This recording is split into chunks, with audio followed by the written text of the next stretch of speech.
There is something quietly magical about Pokémon that never quite leaves you, no matter how old you get. Maybe it lives in the memory of sliding that cartridge into a Game Boy for the first time, or in the way a certain piece of music from Lavender Town still gives you chills on a rainy evening. The franchise has been woven into the fabric of so many lives so deeply that most people carry it around with them without even realizing it. But here's the thing, Bob Wai, and it is why we are here tonight. There is a whole other Pokémon underneath the one you think you know. Beneath the gym badges and the starter choices and the familiar cry of Pikachu, there is a universe of secrets, cut content that never made it to your cartridge, design decisions that changed the shape of your entire childhood, disturbing mythology hiding behind the cheerful Pokédex entries, strange real-world events that the franchise quietly caused, and stories from the developers themselves that paint a very different picture of how this world was built. So get comfortable, settle in. This is going to take a while, and it is going to be worth every minute. Section 1. The Origin Story. How Pokémon was born from loneliness and link cables. Before there was a single Pokémon designed, before a single gym existed, before Ash Ketchum ever left Pallet Town, there was a kid in a suburb of Tokyo who was running out of fields to explore. Satoshi Tajiri was born on August 28, 1965 in Machida, a city that sat on the edge of the expanding Tokyo metropolitan sprawl. When he was young, Machida still had creeks. It had empty lots full of tall grass, yapons with frogs in them, and the kind of forgotten corners that children instinctively know are for them. Tajiri spent those early years doing what so many children in Japan did at the time, collecting insects. He had notebooks full of observations. He knew which bugs came out in which seasons, which ones were rare, which ones were aggressive. His neighbors called him Dr. Bug. He took the nickname completely seriously. Then the city grew. The concrete followed the creeks. The empty lots became apartment buildings. The ponds were drained and paved over. By the time Tajiri was a teenager, the Machida he had explored as a child had almost entirely disappeared. The insects were gone. The fields were gone. The quiet ritual of wandering and finding was gone. He turned to arcade games instead. In the early 1980s, Tajiri became one of those teenagers you would find haunting game centers, feeding coins into machines, memorizing patterns in Donkey Kong and Space Invaders in Galaga. He became so knowledgeable that he started writing about it. In 1981, at age 15, he self-published a handwritten gaming fanzine called Game Freak, stapling it together himself and selling it at comic fairs. It covered tips, hidden mechanics, and the history of arcade games with an almost encyclopedic passion. The highest-selling issue, which explained how to achieve a top score in Xevious, moved over 10,000 copies. That was not a small number for a hand-assembled magazine sold at specialty shops. Through Game Freak, Tajiri connected with Ken Sugimori, an artist who came across the magazine at a second-hand shop and fell in love with it. Sugimori began contributing illustrations. The two became close friends, united by a love for games and a shared obsession with understanding why certain games felt alive and others felt dead. They eventually made the leap from writing about games to making them, transforming Game Freak from a magazine into a development studio in 1989. And then, somewhere around 1990, Tajiri saw something that changed everything. He saw a Game Boy. More specifically, he saw the link cable. That small plastic connector between two handhelds triggered something in him that he had not felt since childhood. The image of a boy watching a creature travel down a cable between two devices felt exactly like an insect walking along a thin thread. The longing he had carried for years, the longing for those vanished fields and the creatures in them, suddenly had a form. He wanted to make a game where children could collect creatures and trade them through that cable. He wanted to recreate the feeling of bug catching for a generation whose fields had also been paved over. When Tajiri first pitched the concept to Nintendo, the executives in the room reportedly did not understand it. They could grasp individual pieces, a role-playing game, creature collecting, but the trading mechanic, the idea that the game was designed to be incomplete by itself, that you needed someone else to finish the experience, was genuinely confusing to them. Nintendo published it anyway, partly because Shigeru Miyamoto, the creator of Mario, took Tajiri under his wing as a mentor and vouched for him. Pokémon Red and Green, as they were called in Japan, took 6 years to develop. 6 years. During that time, Game Freak nearly went bankrupt. Often there was barely enough money to pay staff. 5 employees quit during development.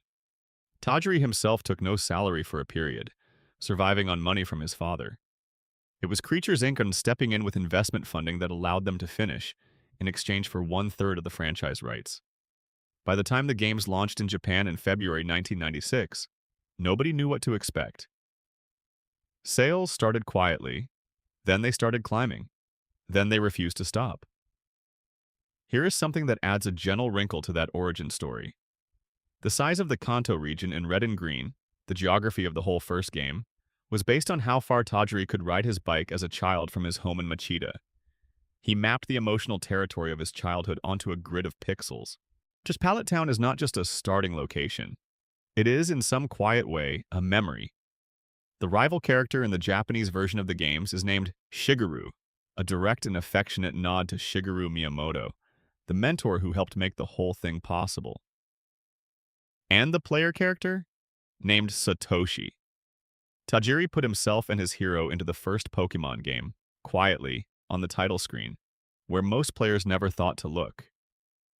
The franchise was conceived as a children's game rooted in genuine nostalgia for nature. But it launched at a moment when Japanese children were living through the same disappearance of fields and forests that Tajiri had mourned a decade earlier. The game landed exactly where it was needed. Now, one more fact about that early period that does not get mentioned enough. That between the approval and completion of Pokémon, while the team was still grinding through those 6 brutal development years, Tajiri assisted Nintendo in designing 2 Mario spin-off games, Yoshi and the Japanese-only Mario and Wario. Those experiences gave him practical production knowledge and a direct line to Nintendo's development culture that he had not had before. In a real sense, those Mario projects helped him build the skills to finish Pokémon. The first international release, Pokémon Red and Blue in the United States, came 2 years after Japan's launch, in September 1998. By that point, the games had already proven themselves, but nobody was ready for what happened next in America. The franchise did not grow in the States. It detonated. By 1999, Pokémon was generating revenues of nearly 400 billion yen annually in Japan alone. It had become, in the words of The Economist, Japan's most successful export. And it was only getting started. One final thought before we move on, because it is the kind of detail that deserves to sit with you for a moment. Tajiri has said in interviews that if he had not made games, he would have worked in anime, because his imagination was shaped by Godzilla and Ultraman and the creature feature films of his childhood. The monsters in those films were not just scary things, they were expressions of something larger than themselves, forces of nature given a form you could look at. Every Pokémon, in some quiet way, carries that lineage. The franchise that shaped a generation was built by someone who still missed the insects in the creek behind his childhood home and never really stopped looking for them. But if you are watching this right now and you want to be part of this community, drop a comment telling me what time it is and where you are watching from. Knowing you are out there, in your corner of the world, makes this feel a lot less like talking to a room and a lot more like a conversation. And while you are down there, if this kind of deep dive content is what you enjoy, subscribing is the best way to make sure you never miss one. Now, let us keep going. Section 2. The design of the original 151. What you never knew about Bulbasaur, Raiden, and the creation of an icon. Most people know the basic creation mythology of the original 151 Pokémon. Ken Sugimori drew them. Tajiri had ideas. The team argued about some of them. But the actual details of how those designs came to be are far stranger and more interesting than the general outline suggests. Let's start with the question of which Pokémon came first, because the popular answer is wrong. Most fans would guess Pikachu or Bulbasaur or Mew. Ken Sugimori himself has stated in interviews that Raiden was the first Pokémon to be fully designed and coded into the original game. This is why, if you look closely at the gyms in the early games, the stone statues lining the entrances all resemble Raiden. They are not decorative choices. They are archaeological artifacts embedded in the environment before anyone thought to change them. Raiden came first. Everything else followed. But Raiden being the first to be coded into the game is different from being the first conceptual sketch.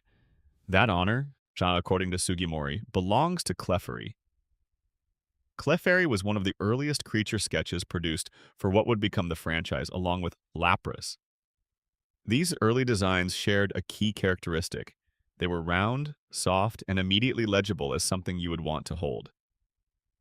Tajiri's insect-collecting childhood clearly pulled the creature designs toward real natural inspiration, but Sugimori's artistic instinct pushed them toward emotional warmth. The original plan for the anime was for Clefairy, not Pikachu, to be the mascot.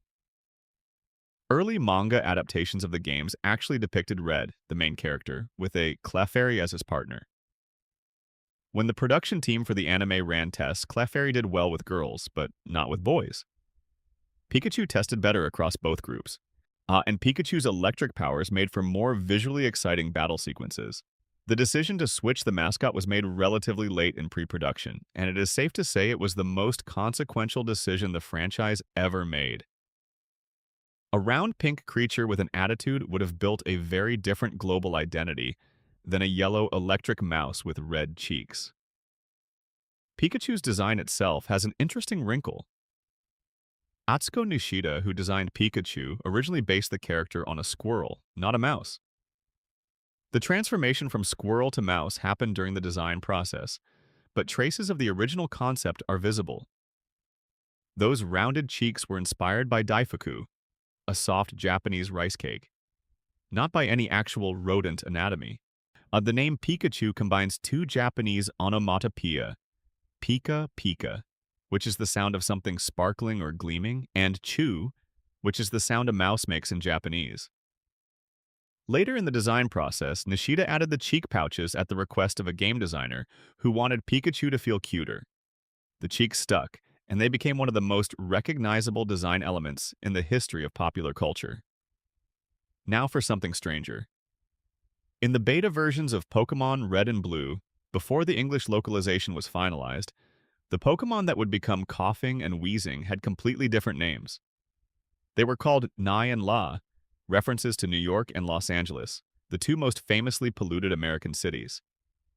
The idea was that these poison gas creatures were embodiments of urban smog, and in naming them after cities was a knowing bit of dark humor from the developers. The names were changed before international release, likely because naming a toxic creature after American cities was not exactly the diplomatic choice. Coughing and wheezing are the softer, more abstract result. Similarly, Kabuto and Kabutops in the beta were named Atlantis, a reference to Atlantis, the sunken civilization. This is fascinating because it suggests the developers were thinking about Kabuto as a creature from a lost ancient world, which actually aligns beautifully with its fossil resurrection backstory. The final names moved away from direct mythological reference, but the original intention gives you a sense of how consciously the team was building lore into every name. Speaking of names that tell stories, Eevee is worth a moment of attention. Eevee's original Japanese name is Ibui, and the creature was designed from the beginning with the concept of evolutionary instability in mind. The idea behind Eevee was not just that it could become multiple things. It was that it embodied the scientific concept of potential. Tajiri was fascinated by how insects could transform into completely different organisms, and Eevee was designed to be a creature whose future was genuinely open. The three original evolutions, Vaporeon, Jolteon, and Flareon, were chosen to represent the three primary starter types, creating a quiet symmetry with the rest of the game's structure. There is also a design decision buried inside Gengar that most players never notice. Gengar is a ghost and poison type, sharing its dual typing with Clefable, which is normal and fairy. The two Pokémon are nearly identical in size and weight. Their stat totals are almost the same. Gengar looks, in many ways, like a darker mirror of Clefable. Fan theories have circulated for years that Gengar is literally the shadow of Clefable, animated and given malevolent life. Game Freak has never confirmed this, but they have also never denied it. The design similarities are precise enough that it is hard to believe they are accidental. Now for Mew, because Mew has a creation story unlike any other Pokémon. Mew was added to the game by programmer Shigeki Morimoto at the very last moment, not as part of the planned roster, but as a personal creative act. Just before the cartridge was sent to manufacturing, Morimoto discovered there was a small amount of unused memory space in the game. Rather than let it sit empty, he quietly coded in a new Pokémon. He gave it the number 151, a simple sprite, a cry, and the backstory that it was the genetic ancestor of all other Pokémon. He told almost nobody he had done it. Nintendo found out shortly before launch and decided to keep Mew as a heavily guarded secret, distributing it only through official events and competitions. The legend of Mew, the impossible-to-find secret Pokémon, was essentially manufactured from a single programmer's late-night impulse. It is worth noting that the famous truck glitch in Red and Blue, the persistent playground rumor that Mew was hidden beneath a truck near the SS Anne dock, had nothing to do with how Mew was actually obtained. But the rumor spread so thoroughly through schoolyards and photocopied notes that it became a piece of genuine cultural mythology.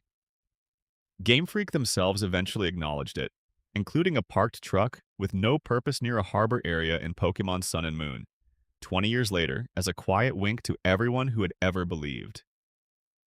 One last thing about the original 151 that tends to get overlooked. Ken Sugimori did not design all of them himself. By the time the roster needed to be finalized, the team had brought in other designers and artists. But Sugimori is credited with the visual identity and consistency of the original Pokédex. The particular style of illustration that made those creatures feel like natural organisms rather than fantasy monsters. That he has spoken in interviews about wanting each Pokémon to feel like it could plausibly exist in the real world, even the clearly fantastic ones. The veins on Venusaur's leaf, the articulated fingers on Alakazam, the careful musculature of Machamp, these were deliberate choices to ground the creatures in something anatomically believable. When you look at early Pokémon concept art and compare it to later generations, you can feel the weight of that original naturalistic intention. What Sugimori created was not just a roster of monsters. It was a visual language, and every Pokémon ever designed since has been written in it.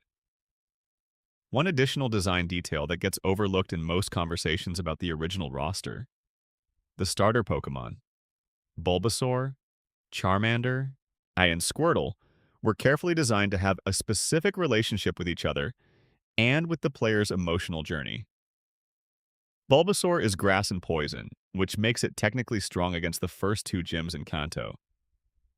Charmander is a pure fire type that struggles in those same early gyms but becomes extraordinarily powerful by the late game. Squirtle is water, straightforward and balanced throughout. This asymmetry was intentional.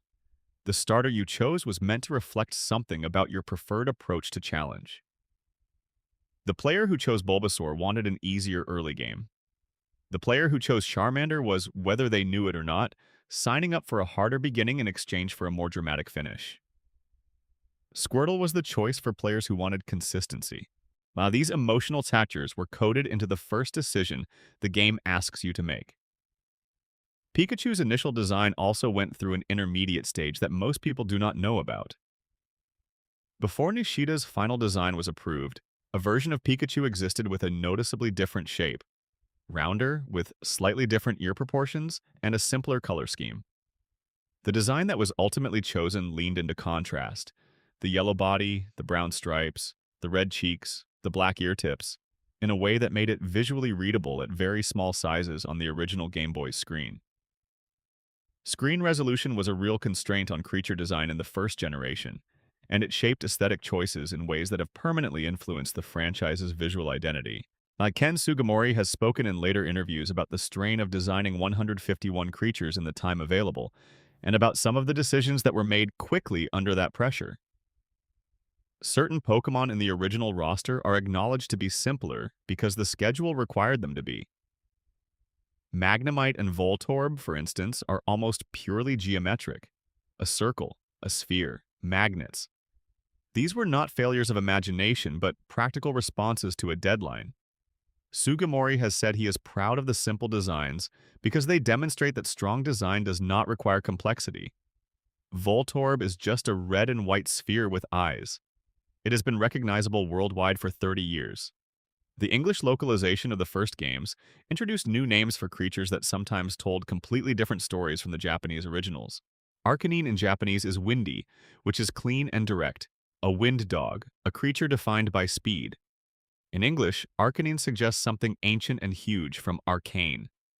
The creature's Pokédex description as the legendary Pokémon, despite not being a legendary by-game mechanic, reflects a reputation built in the original naming rather than in the localized one.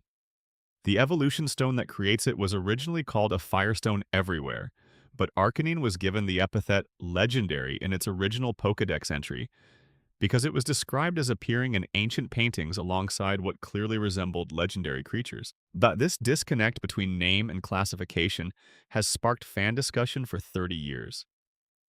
Gengar's original Japanese name is simply Gengar, but its typing, ghost and poison, reflects a design philosophy about the supernatural that runs deep in Japanese tradition. In Shinto belief, ghosts are often associated with emotional states left unresolved at death, and poison represents corruption and decay. The ghost-poison combination is not arbitrary. It is a considered statement about the nature of haunting, that it is both supernatural and wrought, both the persistence of the dead and the corruption of the living. This kind of thinking runs through the design of every Generation 1 ghost type, where the choice of secondary typing was as meaningful as the primary one. Section 3. Glitches, hidden mechanics, and the secrets the game never told. Every generation of Pokémon games has a technical underbelly that players were never supposed to see, and some of the most interesting things about the franchise live down there, just out of reach unless you know where to look. Let us begin with the most famous glitch in gaming history. Missing Number 2, the corrupted apparition that generations of players stumbled into on the beach near Viridian City, is so deeply embedded in gaming culture that most people have forgotten how strange it actually is. The common explanation is that missing number is a programming error. Junk data given form when the game tries to display something that does not exist. But this is not quite accurate. Missing number was intentional in the sense that it was a placeholder. Game Freak deliberately created dummy entries in the Pokédex data structure to prevent the game from crashing when it encountered empty index positions. Missing number is the visual representation of what happens when the game's code reaches one of those empty spaces and tries to render it anyway. It has a sprite. It has stat values. It has cries. It is not nothing. It is the skeleton of the code itself, accidentally visible. What made missing number particularly fascinating was its item duplication side effect. Encountering missing number after performing the old man fishing trick would cause the 6th item in your bag to multiply to the maximum quantity of 99. This worked because the trick involved the game overwriting a section of memory with the player's name, and the item count was stored in adjacent memory. But the side effect was completely unintended but utterly reproducible, which meant that by 1999 it had become common knowledge in schoolyards across the English-speaking world. Missing number is probably the most famous example of children discovering and transmitting complex programming behavior through informal social networks long before the internet made that kind of information transfer trivial. Now for something less famous, but equally strange. In Pokémon Red and Blue, the move Focus Energy was supposed to increase the critical hit rate of subsequent moves. Due to a coding error, it did the exact opposite. It cut the critical hit rate to 1/4 of its normal value. This bug existed in the game for the entire lifespan of the first generation, and players who used Focus Energy were inadvertently making their own battles harder. Just nobody noticed for years, partly because the critical hit rate in Generation 1 was already governed by a different and somewhat unintuitive formula, and partly because the game gave no indication that anything was wrong. The move simply did not do what the game said it did. It was not corrected until later generations, making it one of the most quietly persistent bugs in the franchise's history. Here is a mechanic from Red and Blue that was invisible to almost every player who ever touched it. Stat Experience, or Stat EXP, was a hidden system that tracked how many Pokémon you had defeated and used those numbers to invisibly boost your creature's stats at each level up. The system was completely opaque. There was no way to see your stat XP, no indication it existed, no documentation in any game manual. But it was real, and it was significant. A Pokémon that had been leveled entirely through battles against weak opponents like Caterpie and Weedle would have different final stats than one leveled against strong opponents, because the defeated creature's base stat values were absorbed into the hidden tracker. This is the ancestor of the modern EV system, which Generation 3 formalized and made somewhat visible.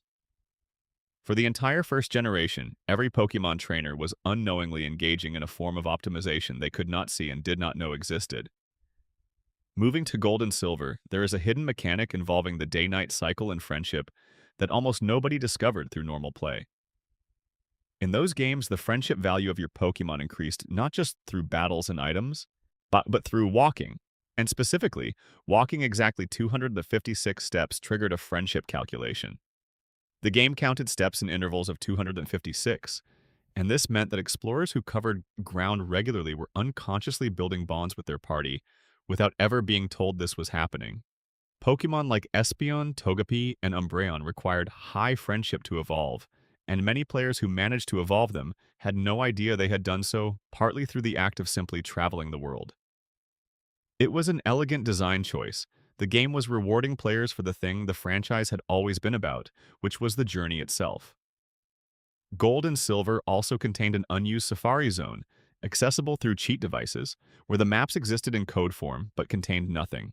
The area was stripped out during development, thus leaving only the ghost of it behind.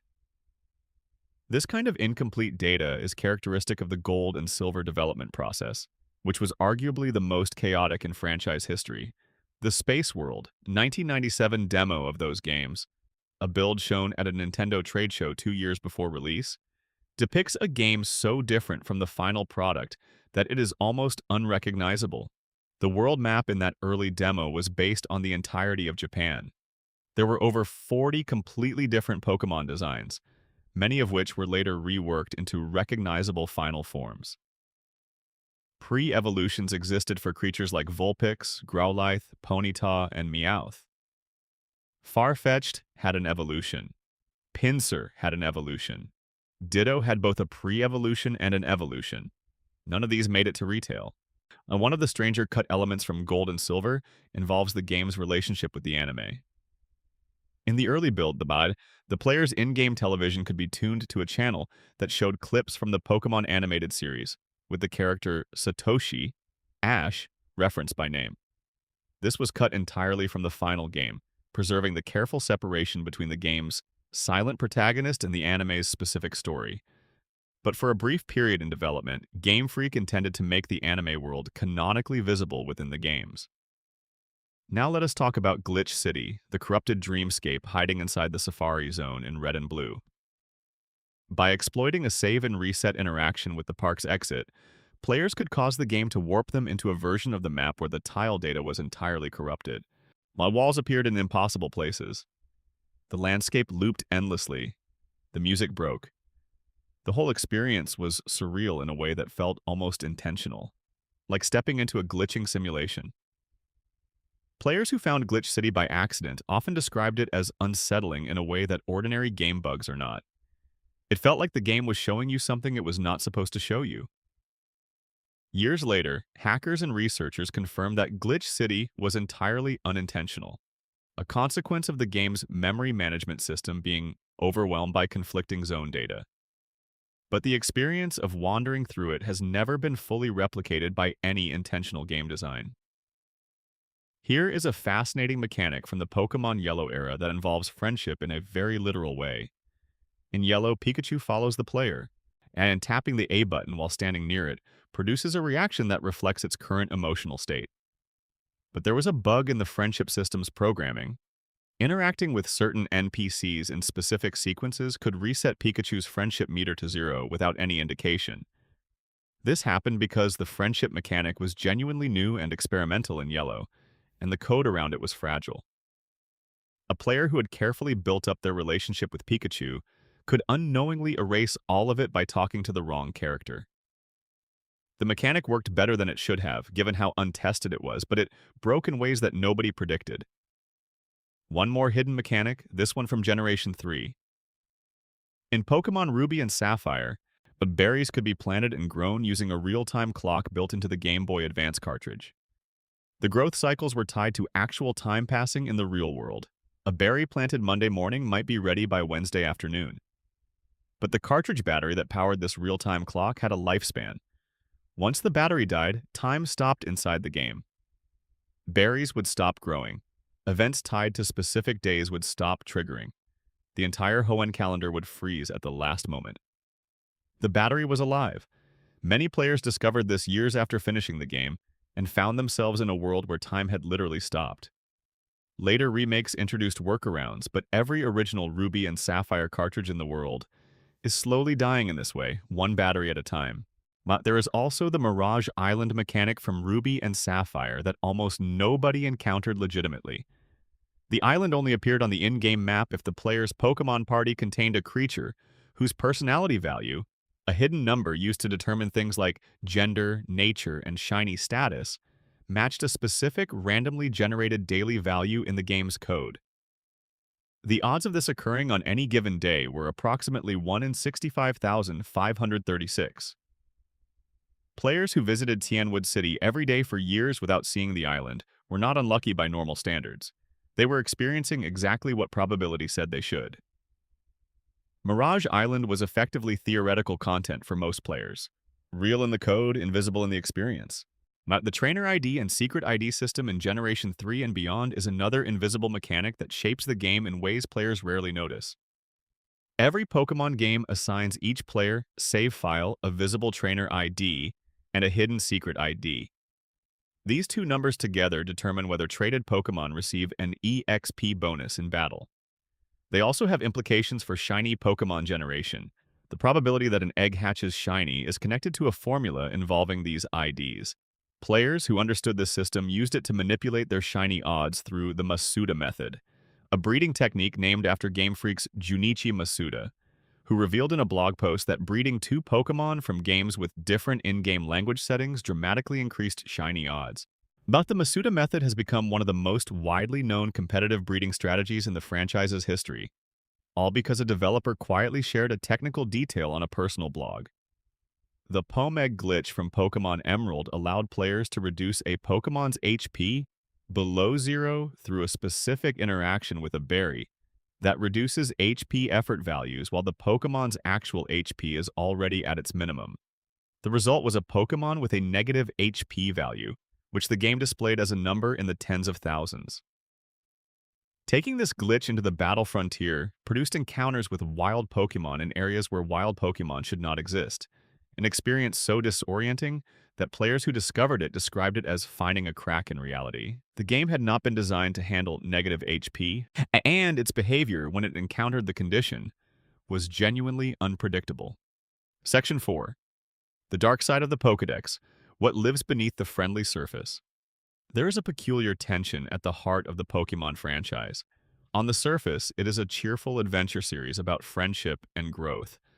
But the Pokédex entries, those short encyclopedic descriptions of each creature have always told a different story. Some of them are disturbing in ways that seem almost deliberate, as though the writers were testing how dark they could get before someone stopped them. Yamask, introduced in Black and White, is probably the single most unsettling entry in the Pokédex. The creature is a small ghost with a golden mask. What the entry tells you is that the mask is the face it wore when it was human. Yamask was a person once.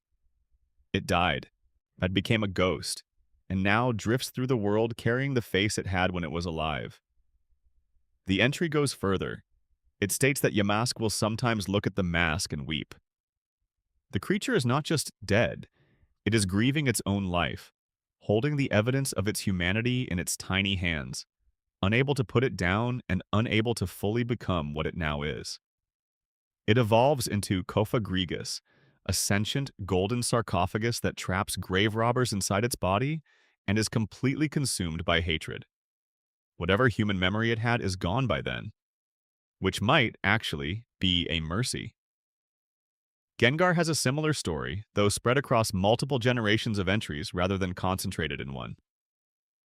Various Pokédex descriptions tell us that Gengar was once human, that it hides in shadows and steals the warmth from the air when it is near you, that it tries to take the lives of other people, not out of malice exactly, but out of loneliness because it wants a companion, and companionship for something that used to be human requires creating more things like itself. The moon version of the Pokédex entry for Gengar reads, "It apparently wishes for a traveling companion. Since it was once human itself, it tries to create one by taking the lives of other humans," which is a deeply melancholy way to describe something you have been carrying in a Pokeball for the last 20 years. Kadabra's entry in multiple games describes a persistent theory that Kadabra was a young boy who could not control his psychic powers and transformed one day during a research experiment. This would mean that every Kadabra is somebody's missing child. That the spoon it always carries takes on a different weight when you know this. It is a mundane object from a life it no longer has. Phantump, a ghost and grass type introduced in Pokémon X and Y, is described as a tree stump possessed by the spirit of a child who died in the forest. Its cry sounds like a child screaming. More disturbingly, later entries reveal that Phantump is able to imitate the voices of children to lure more children into the forest, where they will presumably also die and become phantoms. It is a self-perpetuating cycle of tragedy built into the creature's biology, described in text intended for children. Parasect is one of the oldest examples of genuinely disturbing Pokémon lore. The host creature, the insect body, has effectively been killed by the mushroom on its back. The Pokédex describes the mushroom as having fully taken over, leaving the original creature as an empty shell moving at the fungus's direction. The blank, empty eyes of the Parasect sprite, which appear in every generation, are a deliberate artistic choice. The lights are on, but nobody is home because nobody has been home for a very long time. This is a real biological phenomenon, by the way. Cordyceps fungi do exactly this to insects in the real world, taking over their motor systems and directing their behavior for the fungi's reproductive benefit. Game Freak knew what they were designing when they made Paras and Parasect. Dryfloon, the small balloon ghost type from Diamond and Pearl, has an entry that shocked players when it was first revealed. The entry states that Dryfloon grabs the hands of small children and tries to carry them away. The game is describing child abduction by a pink balloon in a children's game rated E parents. Buying this for their kids did not necessarily sit with them while they read the Pokédex entries, which is probably for the best. Frozlass, the ice and ghost type evolution of Snorunt, has an entry that describes it decorating its den with frozen humans and Pokémon that it finds beautiful. It does not kill them to eat them, it freezes them to look at them. This is significantly worse. Gorgist, a pumpkin ghost from Pokémon X and Y, sings while it wraps prey in its hair-like arms and watches them suffer. The joy it takes in this is described without editorial comment in the Pokédex. As though sings happily while watching things die is just a quirky personality trait worth noting. Gengar's Sun version entry gives up entirely on pretense and simply says, "There is no escaping it. Give up," which is the most honest relationship advice the Pokédex has ever offered. But perhaps the most quietly devastating entry belongs to Cubone, and not for the reason most people think. Everyone knows about the skull. Cubone wears the skull of its dead mother. What is less often noted is the timing. The entry states that on the anniversary of its mother's death, Cubone's crying becomes especially loud and especially sad. The game has assigned a specific grief anniversary to this creature. It does not just mourn. It marks time by its grief, counting years since the loss, returning to the same specific pain on the same specific night every year. That is not just dark. That is the most realistic depiction of grief in the franchise. There is also the broader context of ghost types as a category, because the sheer number of them that turn out to be dead humans raises some uncomfortable questions about the Pokémon world. If Yamask, Gengar, Kadabra, and Haunter were all once people, and if Phantump is the spirit of a dead child, and if Mimikyu wrapped itself in a Pikachu costume because it was too frightening to look at in its natural form and only wanted to be loved, then the ghost-type Pokédex entries, read together, paint a picture of a world where death is messy, where the boundary between human and creature is thin, and where the afterlife is not peaceful, but haunted by precisely the things that went wrong in life. The franchise has never explicitly acknowledged any of this as a coherent narrative, but it is all in the Pokédex, line by line, entry by entry, waiting for anyone patient enough to read it carefully. Section 5. Mythology, Folklore, and the Hidden Library. Inside every Pokémon design. One of the greatest underappreciated aspects of the Pokémon franchise is how dense its designs are with real-world cultural reference. The creatures are not invented from nothing. They are drawn from mythology, folklore, science, history, and legend in ways that range from the obvious to the deeply obscure. Start with Ninetales, one of the most elegant Pokémon in the original roster. Its design is drawn directly from the kitsune of Japanese folklore, supernatural fox spirits that grow more powerful and more tails the older they get, until they have 9, which marks them as extraordinarily wise and magical. In the folklore tradition, kitsune can transform into human form, generate fire, and are deeply associated with Inari, the Shinto deity of foxes, rice, and prosperity. Ninetales' Pokédex entry describes it as living for 1,000 years and cursing anyone who grabs its tails, both of which are direct borrowings from kitsune mythology. Vulpix, which begins with 6 tails, reflects the folklore accurately, a fox that has not yet reached the fully realized 9. Gyarados, the terrifying sea serpent that emerges from helpless Magikarp, is drawn from a Chinese legend called the Koi's Ascension, or Dragon Gate myth. In the legend, a common carp that swims upstream and leaps over a waterfall called the Dragon Gate is transformed into a mighty dragon. The transformation is a reward for persistence, for refusing to accept the limitations of its nature. This myth is so directly referenced in the Pokémon franchise that in the original Pokémon Snap for Nintendo 64, you could actually cause a Magikarp to evolve into Gyarados by knocking it into a waterfall, a playful, literal enactment of the mythology embedded in the design. Drowsy and Hypno draw from the Japanese Baku, a dream-eating creature from Shinto and Buddhist tradition. The Baku is described as a patchwork animal assembled by the gods from the leftover parts after all other creatures were made, and it feeds on nightmares. The connection to Drowsy is direct. It eats dreams. It has a tapir-like appearance. It emerged from a tradition of beliefs about the fragile boundary between sleep and reality. The fact that Hypno carries a pendulum takes the design one step further into hypnosis mythology, blending Eastern dream-eating folklore with Western stage hypnosis imagery. Whiscash, the water and ground-type catfish from Ruby and Sapphire, is based on the Namazu, a giant catfish from Japanese mythology that was believed to cause earthquakes by shifting its enormous body beneath the ground.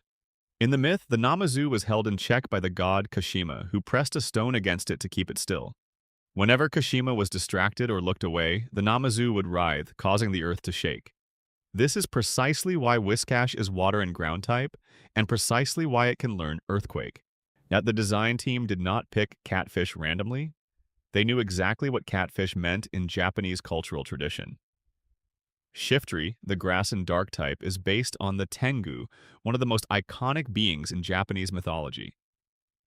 Tengu are supernatural creatures that blend human and bird characteristics, associated with forests, mountains, and in older traditions, war and disaster. They can control the wind, they carry enormous feather fans, and they wear wooden geta sandals. Shiftry has all 3 of these attributes.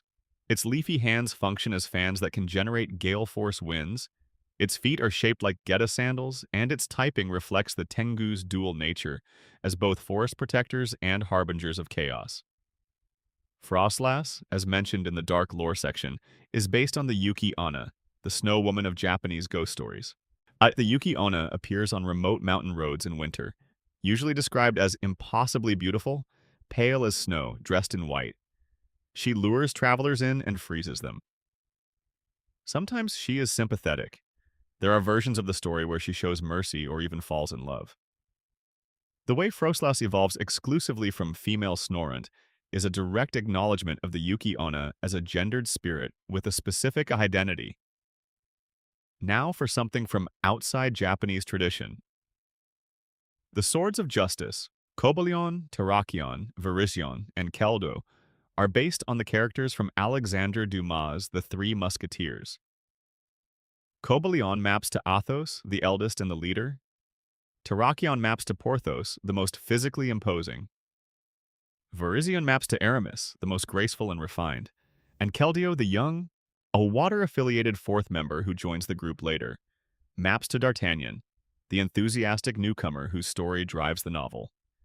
This is one of the most explicitly literary references in the franchise, and it is embedded in 4 legendary Pokémon whose designs look like animal knights. Torterra, the grass and ground starter evolution from Diamond and Pearl, draws on a mythological concept shared across Hindu, Native American, and Chinese traditions. The idea of a world turtle, a creature so enormous that an entire ecosystem grows on its back. In Hindu cosmology, the Earth is supported by elephants standing on a giant turtle. Various Native American origin stories describe the world as existing on the back of a turtle.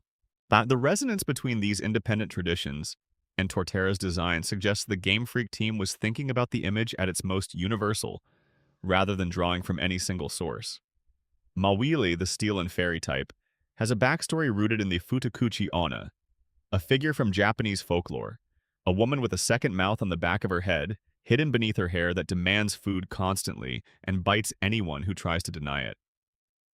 The creature is described as beautiful from the front and terrifying from behind, which is Mawil's entire design philosophy. Its small, cute face faces forward while the enormous jaw structure emerges from the back of its head like a second, hostile identity. Absol, the dark type known as the Disaster Pokémon, draws from Baizi, a creature from Chinese mythology. Yet Baizi is an intelligent, horned beast capable of speech that possesses the power to predict plagues and catastrophes. In the stories, Baizi is not malevolent. It is a messenger, a warning system built into the natural world. This is precisely Absol's canonical situation. It does not cause disasters. It appears before them, trying to warn people. The tragedy embedded in Absol's design is that the warning is always mistaken for the threat. Suicune, one of the legendary beasts from Gold and Silver, draws from the Qilin, a mythical creature from Chinese tradition associated with water, metal, and divine protection. The Qilin has a single horn, a call described as bells in the wind, and is considered an omen of a just ruler. Suicune's blue coloring, its graceful appearance, and its association with purifying water all connect back to Qilin symbolism, though Game Freak layered in additional design elements to create something that felt wholly original. And then there is Sigilif, the psychic and flying type from Black and White, whose design is patterned after the Nazca lines. The enormous geoglyphs carved into the desert of Peru, visible only from the sky, believed to have been made as messages for deities or as astronomical markers. The Sigilif Pokédex entry describes it as an entity that guards ancient cities by flying endlessly over the same routes it has always flown, patrolling boundaries it was assigned thousands of years ago. This transforms the Nazca Line's mythology, sacred figures meant to be seen from above, into a living creature that is itself the figure. The density of reference in Pokémon designs is one of the franchise's greatest undersung qualities. Every generation is a library in disguise. Section 6. The anime's hidden history. Cut episodes, character secrets, and decisions that changed everything. The Pokémon anime, which premiered in Japan in April 1997 and has aired more than 1,200 episodes across more than 190 countries, has an internal history as complicated and surprising as the games. It is full of near decisions, abandoned plans, cultural battles, and creative pivots that shaped what millions of children actually saw on their television screens. Let us start at the very beginning of a production decision that almost never happened. When the anime was being developed, the creative team did not immediately land on Ash as the central character. Proposals were made to center the story on Misty instead, to make the female companion the trainer protagonist while Ash played a supporting role. When this was tested with network executives, they determined that a male protagonist would perform better internationally. The decision was commercial, not creative, and it shaped 26 years of a franchise. Misty became one of the most beloved anime characters of the 1990s anyway, particularly for her fierce personality and her love for water-type Pokémon. But in an alternate timeline, she was the one catching them all. Before the mascot was Pikachu, the production team considered making Ash's main partner a Clefairy who could talk. Clefairy had been the star of the original Pokémon Pocket Monsters manga, where it was portrayed as a foul-mouthed, a fourth-wall-breaking comedic character with a personality about as far from the cute pink puffball image as you could get.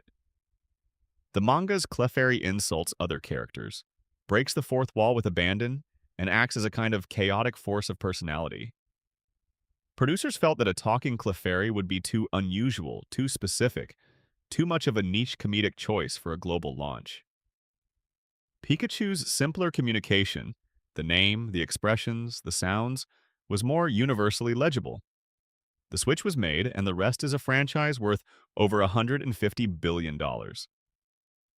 The infamous Electric Soldier Porygon episode, which aired in Japan on December 16, 1997, caused approximately 685 children to experience seizures due to a 5-second sequence of rapidly strobing red and blue lights. Now, the episode was immediately pulled from broadcast, never aired internationally, and became the subject of extensive medical and safety review. What most people know about this incident is the broad outline. What fewer people know is the specific detail. The strobing effect that caused the seizures was not produced by Porygon. It was produced by Pikachu, who fired an electric attack that exploded and generated the flashing lights as an animation effect. Porygon and its later evolutions, Porygon 2 and Porygon Z, were effectively banned from significant anime appearances, not for anything they did, but for proximity. Pikachu was the cause. Porygon received the permanent exile. This is one of the most bizarre cases of scapegoating in entertainment history. The date of the Porygon episode matters in another way. December 16th, 1997 is the day the anime had to stop for a while. The production team was forced to pause, revise their animation guidelines, and fundamentally rethink how they depicted light and movement. When production resumed, the anime had changed. Not dramatically, but in the careful, deliberate way that comes from having been forced to consider consequences. The episode's absence from international releases created the first large gap in continuity between Japanese and Western audiences, a gap that would be filled many times over with other banned and modified episodes in the years that followed. The Legend of Dratini episode is perhaps the most famous non-Porygon ban. In this episode, set in a safari zone, the Warden Kaiser, a character clearly designed after Clint Eastwood, points a revolver directly at Ash's face at close range. Several other firearms are featured prominently throughout. The episode was never dubbed into English, creating a continuity gap where Ash inexplicably had 30 safari balls in the next episode without any explanation of where they came from. The episode also contained a significant reveal that Western audiences never saw. The Safari Zone Warden owned a Dragonite, one of the rarest and most powerful Pokémon in the series, which at that time had never been seen in the wild, or in anyone's possession. For Western fans, Dragonite remained shrouded in additional mystery for years, partly because the episode establishing one existed in human hands was simply never broadcast. There are smaller banned and cut moments scattered throughout the series that reflect the cultural negotiation required to make the anime work across different countries. But in one Japanese episode, James from Team Rocket wore an inflatable bodysuit that exaggerated a female figure for a comedy bit during a beauty contest. This was entirely cut from the international version, despite the same episode keeping a large canon battle without issue. The logic is revealing. Physical comedy involving gender was deemed inappropriate, while explosive violence was not. Brock's constant flirting behavior, which is a fundamental part of his Japanese characterization, was significantly toned down in the English dub and in some international versions, entirely replaced or given different context. In a few international markets, Brock was replaced with a different character for early episodes due to cultural concerns about how his behavior would be received. Now for something about the anime's structure that affects everything you watch. Ash's rival in the original Japanese version is named Shigeru, the first name of Shigeru Miyamoto, Tajiri's mentor. The player character is named Satoshi, Tajiri himself. The entire rivalry between Ash and Gary is, in the original text, a personal mythology in which Tajiri dramatized his own relationship with his mentor through 10-year-old cartoon children. When Gary Oak turns his back on battling to become a Pokémon researcher later in the series, this maps neatly onto the real trajectory of a student who eventually finds his own path outside his teacher's model. Meowth's ability to speak human language has a creative origin that goes beyond what the script demanded. In the Japanese original, voice actress Inuko Inuyama was given the character and significant latitude to develop his personality through delivery and inflection. Many of the mannerisms and speech patterns that made Meowth feel streetwise, melancholy, and funny were improvised. The writers noticed what Inuyama was doing with the character and began writing to it, giving Meowth more scenes and deeper storylines than had originally been planned. In early drafts, Meowth was going to leave Team Rocket. He stayed because the performance was too good to write out. The Ash and Charizard arc, which spans years of the anime and involves a famously disobedient fire dragon learning to respect its trainer, was not planned. Original outlines suggested Charmander would evolve quickly into Charizard and then be released or traded away. But the character's overwhelming popularity made this impossible. Fans responded to Charizard's defiant personality so strongly that the writers retrofitted a complete redemption arc. The moment in the Johto arc where Charizard finally battles through ice and cold to prove its loyalty, while nearly freezing to death, became one of the most emotionally effective sequences the anime ever produced. And it existed entirely because public demand made it impossible to let the character go. Team Rocket's motto changes language by language. In English, "Prepare for trouble and make it double" is a rhyming catch. In Japanese, the original motto is more poetic, with references to love and honor and deliberate wordplay. Different countries received different versions based on what could be adapted to rhyme and maintain the theatrical feel. But the villains that Western audiences know were always slightly different from the villains Japanese audiences knew. One final production secret: the anime was never intended to last as long as it has. After the Indigo League concluded, genuine discussions were held about ending the series. Ash was supposed to win the Indigo League. Scripts were drafted in which he defeated his opponents and became champion. Executives decided this would remove the forward momentum of the story, that a champion Ash had nowhere to go. So they wrote in the loss to Richie, and in doing so, invented the cyclical structure that would define Ash's journey for the next 20-plus years. Perpetual growth, perpetual near victory, perpetual beginning again in a new region. That one executive decision, made to keep the story moving, accidentally created a format so durable it ran until 2023. Section 7. The Trading Card Game. Rare cards, banned prizes, and a market worth billion. The Pokémon trading card game launched in Japan in 1996, published by Media Factory, and arrived in North America in 1998 under the Wizards of the Coast license. In 2003, after Wizards of the Coast's licensing agreement ended, the Pokémon Company took over publishing worldwide. In the years since, the TCG has sold more than 75 billion cards, making it the best-selling trading card game of all time, surpassing Yu-Gi-Oh! But the numbers only tell part of the story. The real history of the Pokémon TCG is filled with strange tournament prizes, bizarre misprints, and cards so rare that only a handful are confirmed to exist in the world. The Pikachu Illustrator card is the most valuable Pokémon card ever sold. It was distributed to winners of Koro Koro comic illustration contests in Japan in 1998, and only 39 copies are believed to have been printed. Its distinguishing feature is the word Illustrator stamped in place of the usual trainer designation, recognizing the recipients as creators rather than players. In December 2023, a PSA Grade 9 copy sold for $2 million. This makes it not just the most expensive Pokémon card, but one of the most expensive pieces of gaming collectible in history. Then there is the #1 trainer card, distributed at the 1999 Secret Super Battle Tournament in Tokyo. This tournament had an unusual structure. To qualify, players had to win regional tournaments and receive a number. One trainer card granting them access to a final event held at a secret location revealed only to qualifiers. The secrecy of the venue was part of the card's lore. A copy sold at auction in 2020 for $90,000. The Trophy Pikachu cards from the Lizardon Mega Battle in 1998, the first international Pokémon TCG tournament held in Chiba, Japan, are believed to exist in a total of 14 copies, with only 4 confirmed to have been found.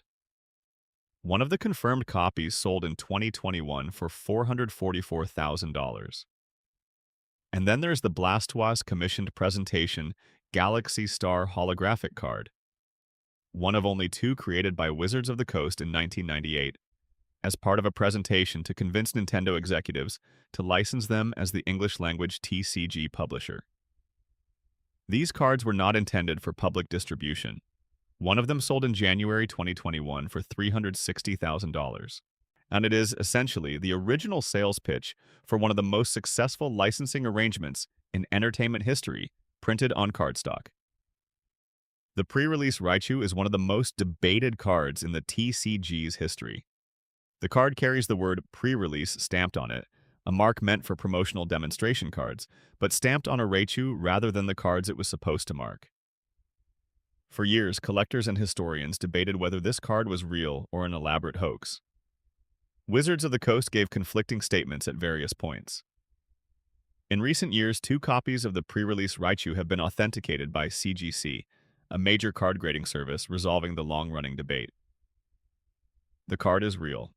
It exists. It is one of the strangest and most specific accidents in the TCG's history. The Kangaskhan family event trophy card is notable for a different reason. It was distributed at a 1998 tournament in Japan with a specific requirement that is reflected in the card's theme. Participants had to enter as a parent and child team. The Kangaskhan, a Pokémon whose design centers on a mother carrying her baby, was the natural mascot for this particular competition. The card design shows a parent and child Kangaskhan together, which makes it one of the most thematically coherent tournament prizes ever produced. The Tamamushi University Magikarp is perhaps the rarest card with an educational origin. It was distributed as a prize in a series of promotional exams held in Japan in 1998, with only an estimated 87 copies in existence. The exams were designed to test Pokémon knowledge, and passing them was the prerequisite for receiving the card. The last known sale reached over $14,000 in mint condition. Beyond rarity, the TCG has some fascinating mechanical history.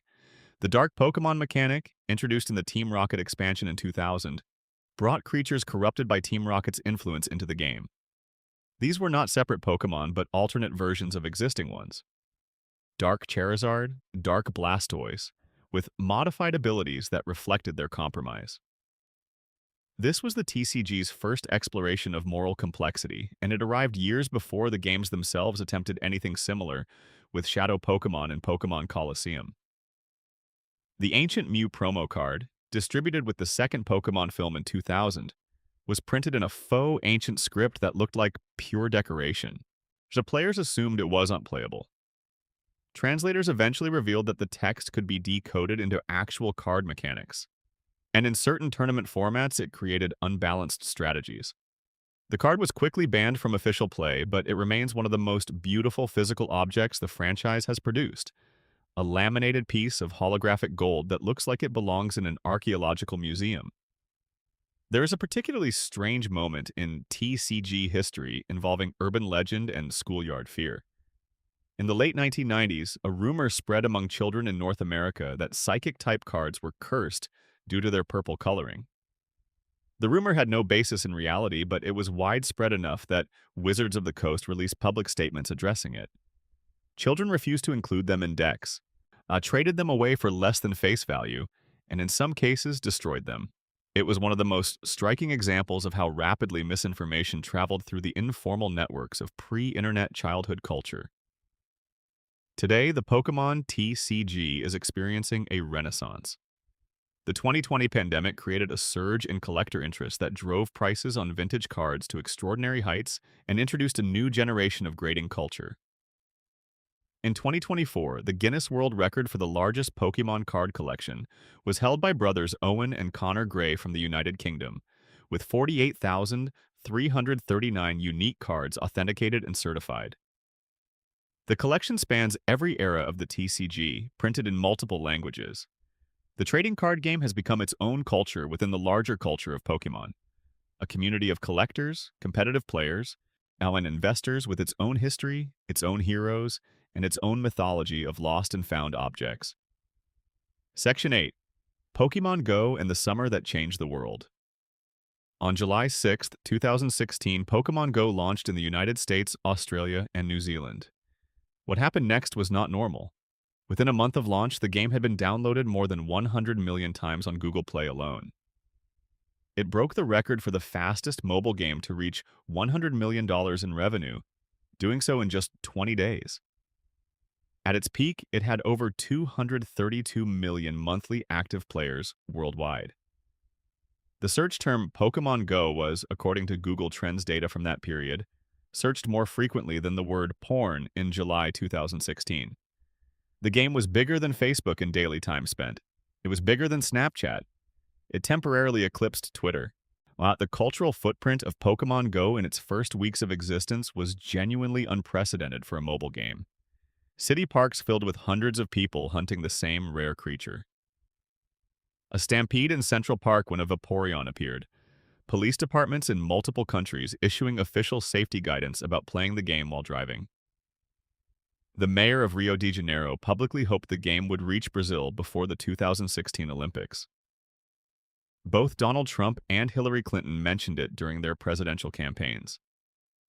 The president of Italy used it as a metaphor in a public policy speech. Every corner of global culture touched the same object simultaneously. The numbers for physical activity were staggering. In the first 2 months after launch, the players walked a collective 8.7 billion kilometers, enough to travel from Earth to the edge of the solar system. By the end of 2016, that number had reached 15.8 billion kilometers.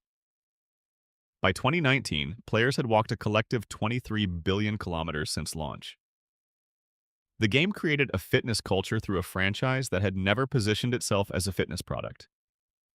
The origin of Pokémon Go is almost as interesting as its impact.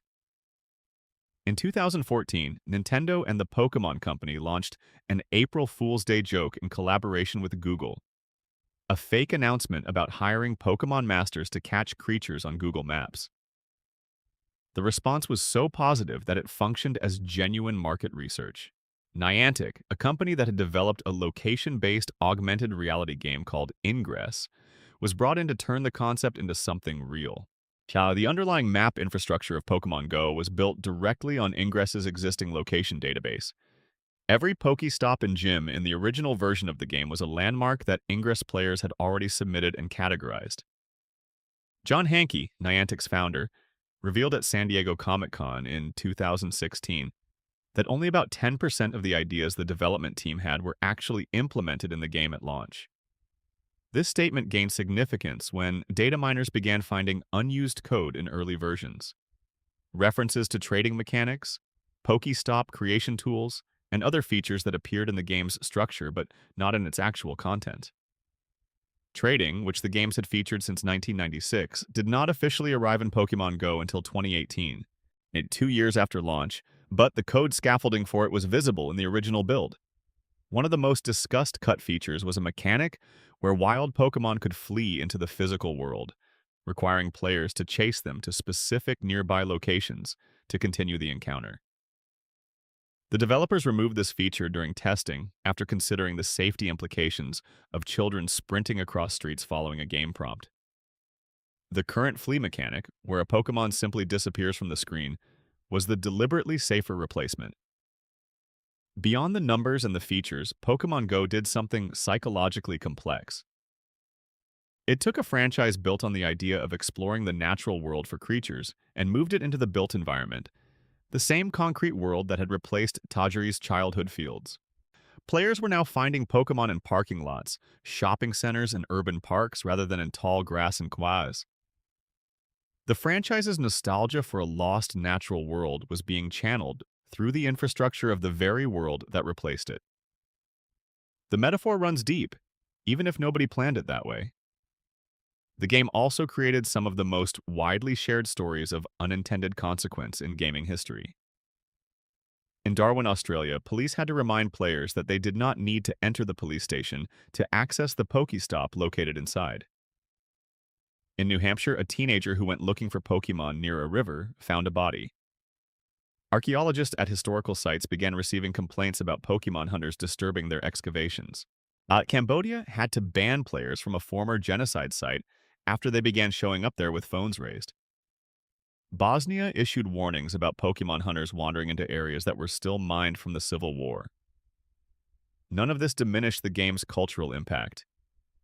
If anything, the specificity and strangeness of these incidents illustrated exactly how thoroughly the game had penetrated daily life. Pokémon Go did not just occupy space on people's phones, it physically moved them through the world in ways they had not moved before. By 2026, a decade after its launch, the game maintains approximately 60 million monthly active players. It has generated more than $6 billion in total revenue. It introduced an entire generation to augmented reality technology, and it demonstrated definitively that the combination of Tajiri's original vision, creatures in the world, waiting to be found, and the smartphone in your pocket was a combination of sufficient power to briefly stop the ordinary behavior of the entire human species. Section 9. Cut content, beta designs, and the Pokemon that never were. Every version of every Pokemon game contains the ghosts of the game it almost was. Traces of abandoned mechanics, half-finished maps, creature designs that made it through part of development before being cut, and code that was written and then deliberately hidden rather than deleted. This section is for those ghosts. The Space World 1997 demo of Gold and Silver, which leaked online in 2018 after being preserved by an anonymous collector whose estate passed to a secondhand store, contains the most comprehensively documented example of how dramatically a Pokemon game can change between early demo and final release.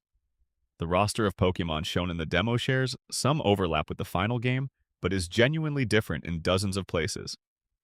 There were pre-evolutions for Vulpix, Growlithe, Doduo, Tangela, Meowth, Goldeen, Ponyta, and Mr. Mime, clearly reflecting a design philosophy that every common creature should have a baby form. None of these made it into the finished game. There were evolutions for Farfetch'd, Quillfish, and Pinsir, 3 Pokemon that fans had long argued deserved evolutionary lines. Farfetch'd eventually received an evolution in Generation 8, with Sirfetch'd appearing in Sword and Shield. Pinsir received a Mega Evolution in Generation 6. Quillfish received a regional evolution in the Hisui region in Generation 8. In a very real sense, the franchise spent 20 years slowly reinstating content that was cut from a 1997 demo. There was a pre-evolution for Shelder that was its own independent creature, not related to either Slowpoke or Shelder in terms of evolution, but visually related. The Shelder line in the final games is already strange, since Slowbro and Slowking require a Shelder biting onto them, but the Shelder disappears as a separate entity in those evolutions. The beta Shelder's presence as an independent creature suggests that the design team was working through the implications of this symbiotic relationship in ways that never fully resolved. The version of Girafarig in the Space World demo had a much darker design. Its normal/dark dual typing was present, but the tailhead was more prominently featured as a separate entity with its own menacing face. The final Girafarig toned this down significantly. Generations later, Girafarig would receive an evolution called the Farigiraf that finally gave the tailhead its due. Again, a cut design eventually reclaimed.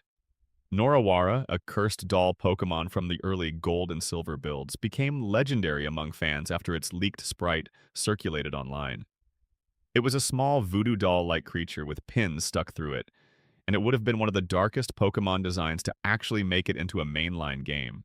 But it never did, presumably because the imagery of a voodoo doll was considered too culturally specific or too unsettling for a children's game. Something resembling its concept eventually appeared in Banette, the possessed plush toy Pokemon introduced in Generation 3. In Ruby and Sapphire, unused cries exist in the code that do not correspond to any known Pokemon. Researchers who have studied the files believe these were placeholder audio for legendary designs that were scrapped during development. Game Freak is known to develop significantly more Pokemon than are ever released. testing and discarding designs throughout the production cycle. These nameless, formless cries in the code are the only evidence that certain creatures got as far as having audio before being eliminated. A Pokémon Coliseum for the GameCube had unused code for a mechanic, where players could capture ordinary wild Pokémon in addition to the shadow Pokémon that the game focused on. This would have made the game feel much more like a traditional Pokémon experience, while maintaining its darker narrative. The mechanic was removed, leaving the game's roster limited to the shadow Pokémon you snag from other trainers. Developers later stated that they wanted to emphasize the rescue and purification theme at the center of the story, and that allowing wild captures would have diluted that focus. But the presence of the code tells us there was a version of Coliseum where you could catch a Murkrow in the desert. Diamond and Pearl had an unused multiplayer feature for the underground area, where players could bury items for others to dig up in a sort of live scavenger hunt. The idea was removed before launch due to balance concerns about rare items being freely distributed. The spirit of this feature was eventually revisited in Brilliant Diamond and Shining Pearl's expanded mining mechanics, 20 years later, though in a less directly multiplayer form. Black and White contained an early vision of an underground subway system connecting Unova's cities in real time, with players able to travel between urban areas dynamically. The Nintendo DS hardware could not handle the data loading that would have required, and the feature was scaled back into the Battle Subway, a functional battle facility unrelated to actual transportation. The unused transit concept reappeared symbolically years later in Lumiose City in Pokémon X and Y, which included a working taxi service to simulate the feel of urban public transport. In Sun and Moon, there is unused dialogue where Lusamine explicitly names all Ultra Beasts, referring to them as unique individuals, in a way that implies they were originally conceived as singular, legendary-style creatures rather than catchable species. In the final game, Ultra Beasts can be caught multiple times, making them more like rare but reproducible species. This tiny script difference, singular legendary versus catchable species, completely reframes how the Ultra Beasts function in the world. And the developers changed direction in a way that leaves the old understanding preserved in unused lines of code.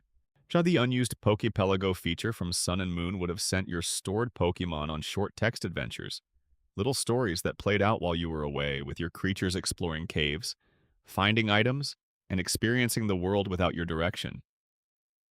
This would have been the first time in the main series that Pokémon existed as independent agents in the world, rather than as possessions. The feature was cut, likely for development time reasons, but its absence feels meaningful in retrospect. It was the kind of thing that could have fundamentally changed how players thought about the relationship between trainer and Pokémon.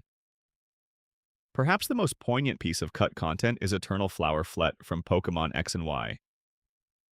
During those games' storyline, the character AZ reveals that his Floette, which had died in a war long ago, eventually came back to him after thousands of years, taking a unique form called Eternal Flower Floette.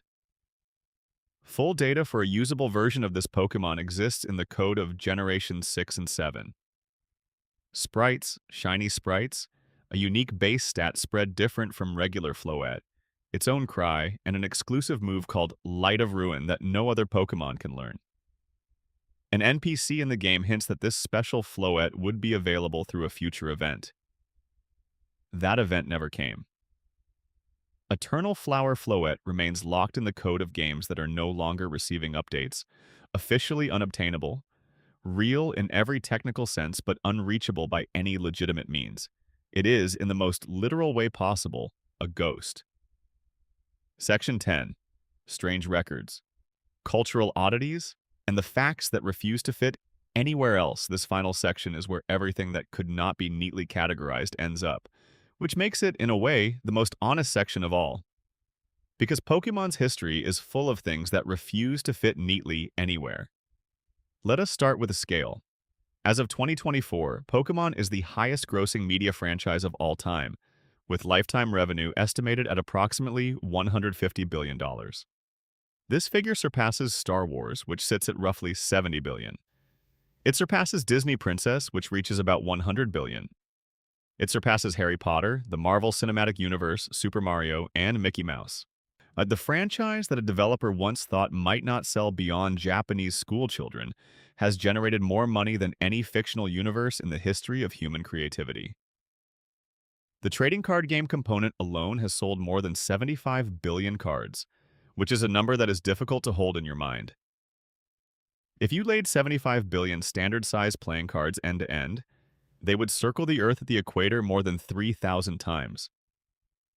The franchise's video games have sold more than 480 million units worldwide, making Pokémon the second best-selling video game franchise in history behind Mario. Pokémon Go alone has generated more than $6 billion and been downloaded over 700 million times. The anime has been watched by more than 1 billion viewers worldwide. These numbers are not decorative. They reflect the scale of what was built from a bug-collecting kid's memory of a creek that no longer exists. Here is a small and delightful fact about money.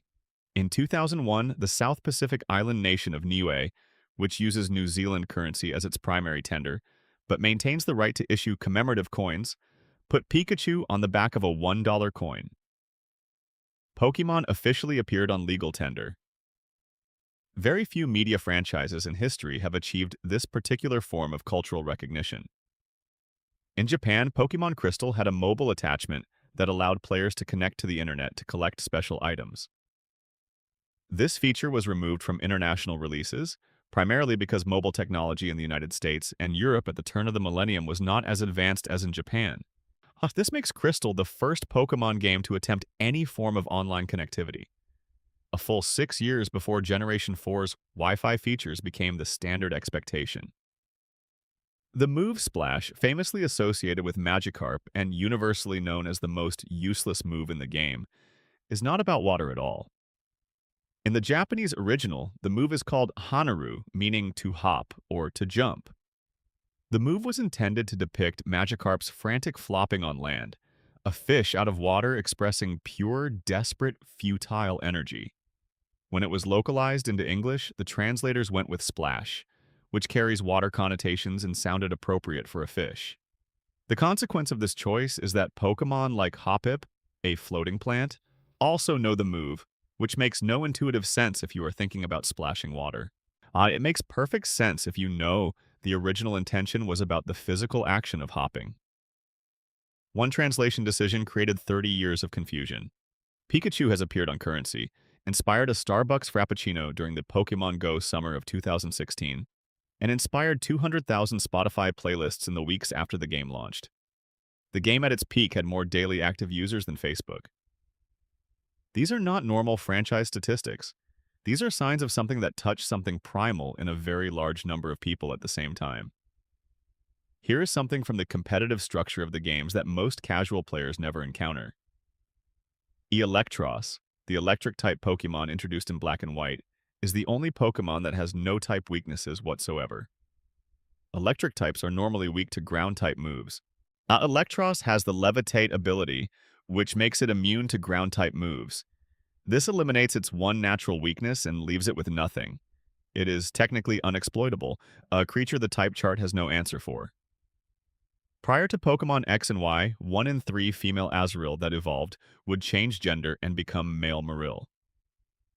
This sounds like a design flaw, and it is, but it has an interesting technical cause. Azurill's gender distribution is 75% female, while Marill's distribution is 50-50. Gender in Generation 3 and 4 games was calculated based on something called a personality value, a hidden number assigned to each Pokémon. Because the threshold between male and female was different for the two species, some Azurill with personality values that fell into the female range for Azurill fell into the male range for Marill. The game was not determining gender at evolution, it was using a number that had been assigned at hatching, recalculating it against a different species threshold, and producing an inconsistent result. The bug was corrected in Generation 6. The Arbok Pokémon has 6 different patterns on its chest depending on which region it originated from, as documented in the Pokédex. What is less known is that in the Pokémon Adventures manga, Arbok can change its own pattern at will. This appears nowhere in the games and contradicts nothing, but it adds a behavioral complexity to a creature usually treated as straightforward. Rotom, introduced in Diamond and Pearl, has a distinctive creation credit. The default, a floating orb form, was designed by Ken Sugimori himself, as a reference to Pulseman, a 1994 action platformer that Game Freak developed for Sega, one of their earliest games before Pokémon dominated the company. Each of Rotom's appliance forms was designed by a different person. Heat Rotom by Lee Hyunjung, who also designed Tepig. Wash Rotom by Hiroki Fuchino, primarily a card illustrator. Frost Rotom by Hironobu Yoshida, who designed Wabuffe and Celebi. Fan Rotom by Motofumi Fujiwara. Mo Rotom by Yusuke Omura, who later became the lead Pokémon designer in Sun and Moon. Every form of the same creature was a different person's work, which is why they each feel subtly different in personality. James Turner, a British graphic designer who joined Game Freak, became the first Westerner to officially design Pokémon in 2010. That he designed 7 Pokémon for Black and White, including the Vanillite ice cream line and the unsettling Vullaby. Later, he would design Trevenant, Buzzwole, and Guzzlord. He has spoken about designing Guzzlord specifically as an exploration of pure consumption, a creature that exists to consume without limit, a dark ecological metaphor given monstrous form. Pokémon has faced religious objections in several countries. Saudi Arabia issued a fatwa against the franchise in 2001, citing concerns that the collection mechanic promoted evolution theory, that the battle system promoted gambling, and that certain Pokémon symbols were associated with Judaism. The franchise was briefly banned in Indonesia over similar concerns. These objections were deeply cultural, not theological in any single tradition, and they reflect the friction that inevitably occurs when a franchise built on Japanese Shinto and Buddhist sensibilities, with their easy coexistence of supernatural creatures, nature spirits, and human relationships, moves into contexts with different cosmological frameworks. Here is a world record claim that belongs not in sports or science, but in pure creative production. The Pokémon Company and its partners have produced more than 1,200 anime episodes, 23 feature films, at least 150 video games of various kinds, and a trading card game with more product lines than most card games produce in a lifetime. All of this stems from a concept that its creator pitched to a room of confused Nintendo executives in the early 1990s and could not make them understand. But the franchise that exists today is the consequence of Shigeru Miyamoto saying, "I don't fully understand it, but I trust him." And here, finally, is the fact that perhaps best captures what the franchise actually is at its core. In 2016, when Pokémon Go was at its absolute peak and millions of people were walking through cities chasing digital creatures, researchers began documenting an unexpected side effect. People were talking to strangers. Players who would never have interacted outside the game were stopping each other in parks to compare catches, share tips, and trace routes together. In a cultural moment frequently characterized as lonely and isolated, a game about finding creatures in the world was, at least temporarily, putting people back into the world with each other. Datajiri built Pokémon because he missed the fields of his childhood, where the act of looking for insects required you to move through the world slowly and pay careful attention to it. He wanted to recreate that experience for children who no longer had access to those fields. 60 million people still play the mobile version of that experience every month. The franchise is the highest-grossing entertainment property in human history, and its most fundamental idea, that the world is full of things worth finding if you are willing to look, has never changed since the day he first sat down to design it. There are still 250 facts in this video, and you have stayed for all of them, which means something. It means you are the kind of person who finds the world interesting enough to keep going. So here is one last thing. Well, not a fact, but a thought. The next time you hear a Pokémon cry, "Hama," even if it is just a ringtone, even if it is just a child playing nearby, even if it is just a memory from 20 years ago, know that it was put there by someone who was trying to show you the world he lost. And in some quiet way, he succeeded. If this video carried you somewhere peaceful, please leave a like. It genuinely helps this channel more than almost anything else you can do. If you want more of this kind of slow, deep, fact-heavy content, subscribe so you never miss one. And drop a comment below telling me your favorite obscure Pokémon fact from this video, or one you know that we did not cover. I read everything. Until next time, take care of yourselves out there. Section 11. The Hidden Mathematics, IVs, EVs, Natures. Now, in the secret game beneath the game. Most people who play Pokemon play one game. Competitive players know there is a second game running underneath the first one. Invisible to casual players, never explained in any game manual, governed by mathematics that the franchise spent multiple generations pretending did not exist. This hidden system begins with something called individual values, universally known as IVs. Every single Pokemon in every single game has a set of 6 hidden numbers attached to it, one for each stat: HP, attack, defense, special attack, special defense, and speed. These numbers range from 0 to 31, and they are generated randomly at the moment the Pokemon is created, whether through a wild encounter, an egg hatching, or a gift from an NPC. Two Pikachu at the same level with the same moves and the same nature will have different stats if their IVs are different. The system exists to ensure that no two Pokemon are truly identical. They are, in the game designer's framing, living creatures with genetics. Game designer Shigeru Omori stated publicly that Game Freak deliberately hid IVs and EVs from the player interface for years, because they wanted Pokemon to feel like real living creatures rather than statistics. The implication was that knowing your creature's genetic values too precisely would make the system feel mechanical and cold. This is a fascinating design philosophy that is almost exactly backwards from how competitive players experienced it. For the players who discovered the system, the knowledge of IVs made Pokemon feel more real. Not less, more like biological organisms with hereditary traits than simple game tokens. The EV system, effort values, is the companion to IVs and is slightly more accessible, at least in theory. Every time you defeat a Pokemon in battle, your active Pokemon gains effort values in specific stats based on what species you just defeated. Defeating a Zubat gives speed EVs, defeating a Geodude gives defense EVARs. The original implementation of this system in Generation 1 was called Stat Experience, and it worked on a different scale. Values ranging from 0 to 65,535 rather than the modern 0 to 252 cap per stat. The system existed from the very first Pokemon game, completely invisible, shaping the stats of every Pokemon ever trained by every player who never knew it existed. In the original games, the system was so opaque that competitive play essentially did not exist in an organized way until fans began reverse engineering the underlying code. The community that built up around competitive Pokemon, centered today around resources like Smogon University, which has been organizing and codifying the metagame since 2004, essentially had to build its own documentation from scratch, since the games provided none. This is extraordinary.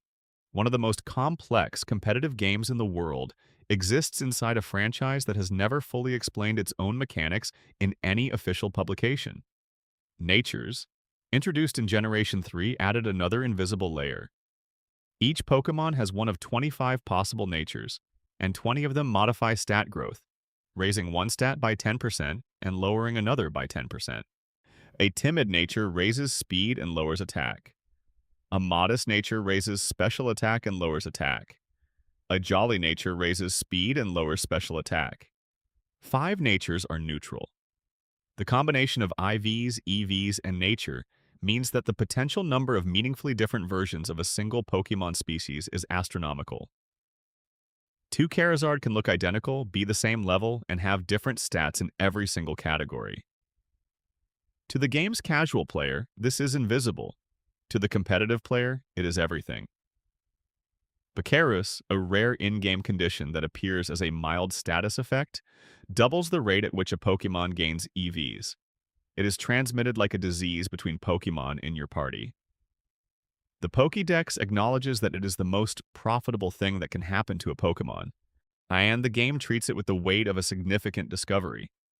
In competitive communities, a Pokerus positive Pokemon is worth significant trade value because the double EV gain dramatically speeds up the process of optimizing a creature for competitive play. The system treats an infectious disease as a beneficial gift, which is either a dark joke embedded in the design or a very direct acknowledgement that in biological systems, not all infections are harmful. Breeding mechanics introduced in Generation 2 and expanded in every subsequent generation created an entire secondary game within Pokémon, Through selective breeding, players can pass down moves that would otherwise be unavailable, cultivate higher IVs across multiple stats, and lock in specific natures using items. While the process of breeding a competitive quality Pokémon from scratch can take hours, hatching hundreds of eggs in search of the right combination of hidden numbers, discarding hundreds of creatures whose genetics were not quite right. The act of doing this has been described by competitive players as meditative, repetitive in a way that allows the mind to wander while the hands work. It is, in a roundabout way, closer to Tajiri's original vision of patient creature observation than almost anything else in the modern franchise. The Destiny Knot item, introduced in Generation 5 and expanded in subsequent games, is a small item that can be held by a Pokémon during breeding to ensure that 5 of the 6 stat I-Fis are inherited from the parents rather than randomly generated. This single item changed the economics of competitive breeding dramatically. Before it, finding a Pokémon with perfect IVs and 6 stats could require thousands of eggs. After it, the same goal required dozens. The introduction of hypertraining in Generation 7 made the process even more accessible, allowing players to pay in-game currency to retroactively max out the IVs of any Pokémon they owned. This was the game's finally, quietly acknowledging the system, not explaining it, but offering a path through it. The Hidden Power move, which existed from Generation 2 through Generation 7, is one of the most conceptually strange moves in the franchise's history. Hidden Power appeared to be a normal type move. In practice, its actual type was secretly determined by the user's IVs through a mathematical formula. A Pokémon with a specific IV spread would have a Fire-type Hidden Power. A different spread would produce an Electric-type Hidden Power. There was no way to determine the type of Hidden Power without either using an in-game NPC, using a specific formula, or performing tests in battle.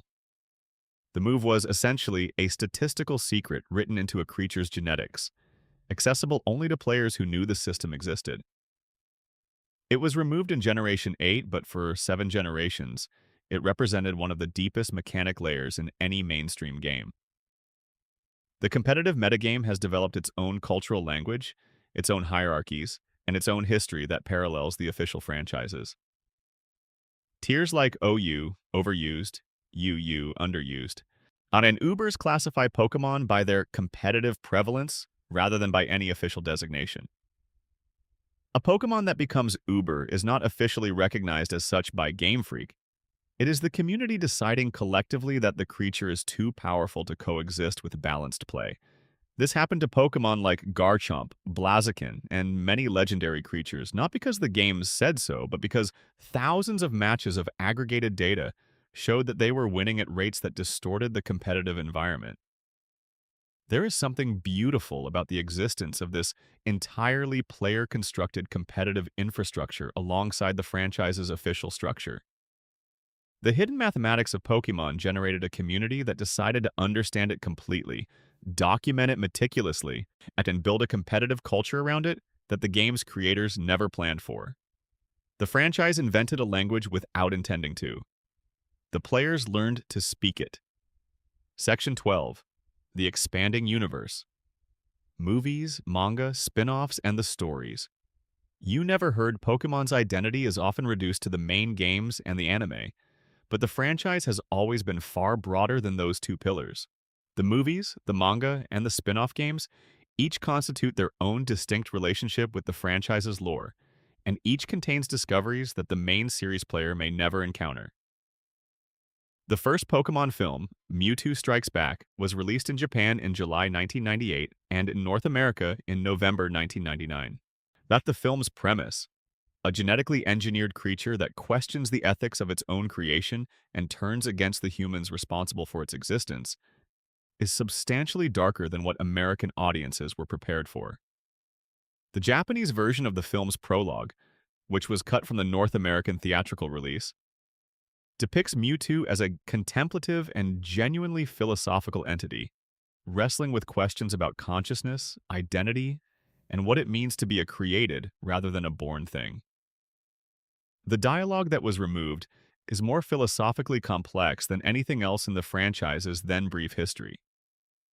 The film's ending, in which Mewtwo erases the memories of all the humans and Pokémon present on the island, but was presented in the Japanese version as a genuinely ambiguous moral choice, Mewtwo choosing to remove the evidence of suffering rather than to allow the weight of it to remain.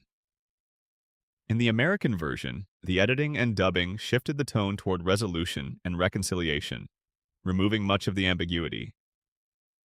The two versions of the same film tell meaningfully different stories. Lugia's origin, as a famous example, sits in a strange place across the franchise's different media. In the games, Lugia is simply a legendary Pokémon associated with silver. But Lugia was actually designed by Takeshi Shudo, who was the head writer for the Pokémon anime at the time, specifically for use in the second film, The Power of One. Shudo created Lugia for the movie first. The name Lugia was chosen in a meeting at which game development staff were also present, though the creature was referred to only as Pokémon X throughout the meeting to preserve secrecy. The finished design was then incorporated into the Gold and Silver games. Lugia moved from movie concept to game legend, which is exactly the reverse of how the franchise usually works. The Pokémon Adventures manga, which began publication in 1997 and has continued for decades, is widely considered the most faithful adaptation of the game's tone and lore among all of the franchise's media. It follows characters named Red, Blue, and others, and it is not a children's story in the way the anime is. The manga depicts Pokémon dying. It shows characters being genuinely hurt. In one of the most discussed arcs, a villain uses a Pokémon to slice a gym leader in half. This is allowed to happen because the manga targets a slightly older demographic than the television show and has always been permitted to operate with a more unfiltered relationship to the darkness implied in the game's lore. The manga's version of Red, the protagonist, is substantially different from Ash. He is quieter, more analytical, and the story around him takes a more classical adventure manga approach. Complete arcs with genuine stakes, character development that builds over years of publication, and villain organizations whose menace is not softened into comedy. The manga versions of Team Rocket in particular are genuinely threatening in a way their anime counterparts rarely are. The Pokémon Mystery Dungeon spin-off series, which began in 2006, took the franchise in a direction nobody predicted and produced what is frequently cited by fans as the most emotionally devastating storytelling in the franchise's history. In Mystery Dungeon, the player becomes a Pokémon, not a trainer, but the creature itself. The games told stories about sacrifice, destiny, friendship under impossible pressure, and the meaning of a life that might be temporary. The original script for some of the Mystery Dungeon storylines involved Pokémon dying permanently if the player failed certain missions. These elements were softened significantly before release, but the emotional weight of what remained was still sufficient to reduce players of all ages to tears. Though the farewell sequences in the original Mystery Dungeon games have been described by adults who played them as children as among the most affecting experiences they had in any game. The Pokémon Snap series represents a different kind of creative decision, a game built entirely around looking at Pokémon rather than fighting them. The original Nintendo 64 title, released in 1999, had a development history that reveals a much more ambitious vision than what was released. Code found in the game includes references to a writable Lapras that would have allowed players to get closer to water Pokémon for better shots. This was cut before release. A camera customization system, including different lenses for zoom and close-up photography, was also cut. The game that reached players was smaller than the game the designers intended to make, but its central concept, that Pokémon were worth observing on their own terms, not just as combat resources, anticipated a sensibility that would take decades to fully enter the main series. New Pokémon Snap, released in 2021, finally delivered much of what the original had attempted. The photography mechanics were significantly expanded. Environmental storytelling, watching Pokémon behave naturally in their habitats, with behaviors that changed based on time of day and player actions, created a genuinely contemplative experience. The game received less mainstream attention than its 1999 predecessor, partly because it arrived with less novelty, but competitive photographers in the Pokémon community consider it one of the most beautifully realized visions of what the franchise has always claimed to be about: the careful, a patient observation of creatures in their world. Pokémon Colosseum and its sequel Pokémon X. Gale of Darkness, both for the GameCube, are the most tonally distinct games in the franchise's history. Set in the desert region of Ore, a location with no wild Pokémon, and a crime-ridden society where trainers are commonly corrupt, the games follow protagonists who are not cheerful children on adventure journeys, but adults operating in morally compromised environments. The central mechanic, snagging shadow Pokémon from enemy trainers and purifying them, is built on a premise that Pokémon can be weaponized through psychological corruption, and that healing them requires genuine time and care. The games ask questions about what Pokémon ownership actually means, and they ask them in a darker register than the main series has ever quite approached. The West character from Colosseum begins the game having already blown up the criminal organization he used to work for. He is introduced as a renegade, not a hero. He already owns evolved, high-level Pokémon. This design choice was deliberate. Developers wanted Colosseum to feel mature in the way that distinguished it from the handheld games, and a protagonist who started with powerful Pokémon, rather than a level 5 starter, communicated that tonal shift immediately. The protagonist's name, Wes, and the game's visual design, trench coats and broken-down buildings, created an unmistakable Western aesthetic that made Ore feel unlike anywhere else in the franchise. While the history of Pokémon in film extends beyond the animated features into the live-action territory with Detective Pikachu, which reached theaters in 2019 and introduced a photorealistic aesthetic for Pokémon that had never been attempted at that scale. The film's production required designing every Pokémon as though it were a real biological organism. Fur, muscle, texture, weight, and light behavior all had to be considered. The resulting creatures divided opinion sharply, but they represented the most serious attempt ever made to answer the question of what a Pokémon would actually look like if it existed in physical space. The production team's design choices for creatures like Charizard, Bulbasaur, and Psyduck became reference points for what the franchise might look like if it ever fully committed to photorealism. That Detective Pikachu was based on a Nintendo 3DS spin-off game of the same name, which featured a Pikachu who could speak English, specifically in the voice of the American actor Danny DeVito, who was originally considered for the role in the film. DeVito's voice for the character appeared in early promotional materials and was later replaced by Ryan Reynolds. The premise of a gruff, coffee-addicted Pikachu who worked as a detective was so specific and so unexpected that it became one of the franchise's most successful left-field concepts, demonstrating that Pokémon had become established enough that subverting its norms was itself a viable creative strategy. Section 13. The Philosophy of Pokémon, What It All Means, and Why It Lasts. There is a question that serious fans of Pokémon eventually ask themselves, usually around the time they are replaying a game they first played at age 8 and finding it affects them differently at 32. The question is, why does this still work? It is not an obvious question. Most properties built for children do not maintain their grip into adulthood with the same tenacity. Many franchises that dominated childhoods in the 1990s have faded into nostalgic irrelevance. Pokémon has not. It has grown. Its global revenue has continued climbing.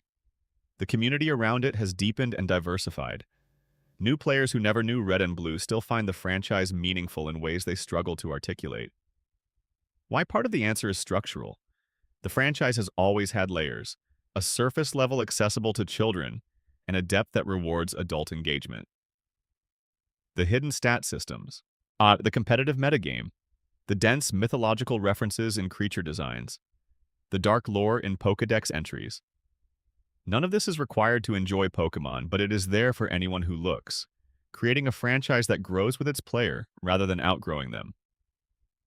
Part of the answer is relational. The central mechanic of Pokémon is not combat, despite what a surface reading suggests. The central mechanic is relationship. You acquire a creature, you name it or accept its name. You carry it through challenges, you watch it develop. The combat system is the visible mechanism, but the emotional architecture underneath it is about companionship, about what it means to take responsibility for something alive and trust that it will rely on you in return.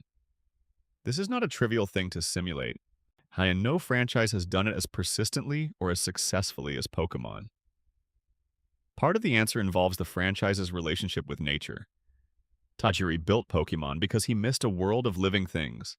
The games have always placed creatures in ecosystems, the tall grass, the cause, the water routes, and framed the act of encountering them as exploration rather than resource extraction.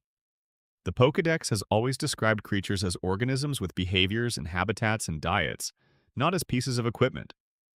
When Pokémon Legends Arceus placed the player in a pre-modern world where Pokémon and humans had not yet established their current relationship, it was exploring the deepest premise of the franchise, that the relationship between humans and the natural world is not given but constructed, and that it has a history worth understanding. The game's development reportedly began in autumn 2018 and was conducted simultaneously with Pokémon Scarlet and Violet by a company with approximately 178 employees. This is an almost impossibly small organization to be producing the output that Game Freak produces. Multiple large-scale games across overlapping development cycles, each one carrying the weight of the world's largest entertainment franchise. The creative constraints this imposes are real and visible in the finished products. But the constraints have also, historically, been generative. The original games were built under conditions of near bankruptcy on hardware with severe limitations. That the discipline required to make a coherent world within those limitations shaped the franchise in ways that might not have occurred with unlimited resources.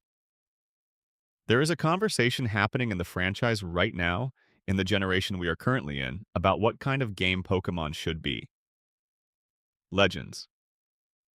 Arceus asked a version of this question and answered it with something genuinely new. Open areas, real-time creature behavior, a world that felt alive rather than structured. Scarlet and Violet pushed toward fully open-world design. Legends, ZA, set in a re-urbanized Lumiose city from X and Y, suggests that the franchise's experiment with Legends games will continue, each one choosing a specific historical or thematic angle on the world and exploring it with unusual depth. What all of this suggests is that the franchise's creative brain is alive, that the people making Pokémon games are still asking questions about what the franchise can be, rather than simply executing proven formulas.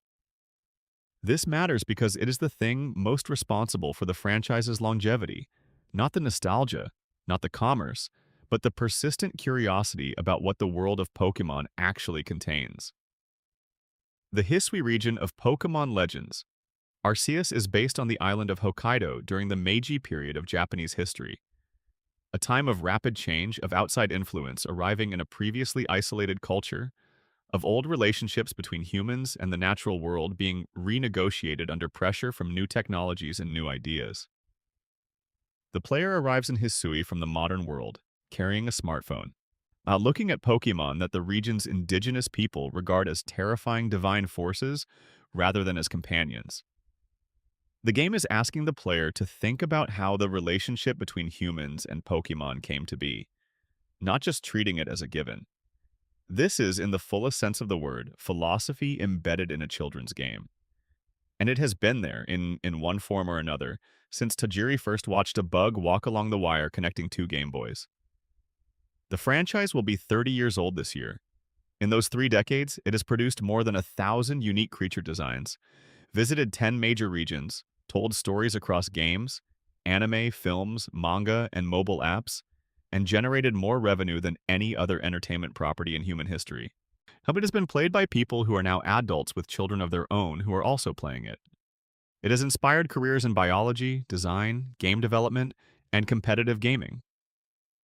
It has been the subject of academic papers, documentary films, and more fan-created content than can be measured. All of this from a man who missed a creek. All of this from the image of a bug walking down a wire between 2 small gray machines. All of this from the persistent, unshakable human need to explore the world and find things in it worth caring about. The next time you catch a Pokémon, hold that for a second. Whatever the species is, whatever the situation, a Haunter in a tower, a Ralts in tall grass, a Magikarp in a river that seems to have nothing in it worth finding, the creature you just caught is a descendant of every insect Satoshi Tajiri ever collected in a field that no longer exists. It carries that history the way all living things carry history, quietly, without making a fuss about it. That is what makes this franchise remarkable. Not the numbers, though the numbers are staggering. Not the merchandise, though the merchandise is everywhere.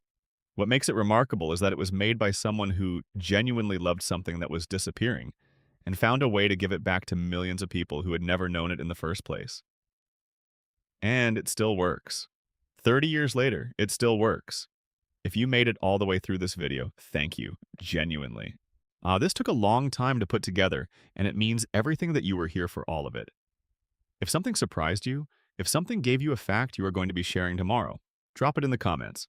I want to hear which ones landed. And if this is the kind of deep, slow, cozy content that you want more of, make sure you are subscribed so you are notified the next time we go somewhere like this. Take care of yourselves, sleep well, and as always, catch them all.